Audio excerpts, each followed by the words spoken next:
हल्का हल्का दौड़ना, हल्का हल्का धीरे धीरे। जा रही हो? चलो, कहाँ जा रही हो? केक वाली दीदी आई है, जा रही हूँ हाँ, केक। दिखाओ कहाँ दीदी है केक वाली। हाँ, दीदी केक कैसे है? कैसे है? 15 है, 20 है, 25 है, कैसे वाले चाहिए? दीदी केक तो अच्छे हैं, इतना दाम कौन कलर का चाहिए?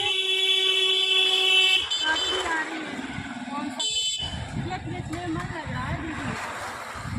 केक बेचने हाँ हाँ, बहुत अच्छा लगता है। हमारे बिजनेस है यही है। गोलगप्पा वाला भैया आ गए अच्छा, हैं। कौन वाला चाहिए? 15 वाला, 20 वाला, 25 वाला? नहीं, 10 वाली दीजिए। 10 वाला दे हाँ लीजिए। हम अपने के लिए नहीं लिए हैं, पैसा दे रहे हैं, अभी हम भैया के जा रहे हैं खिलाने।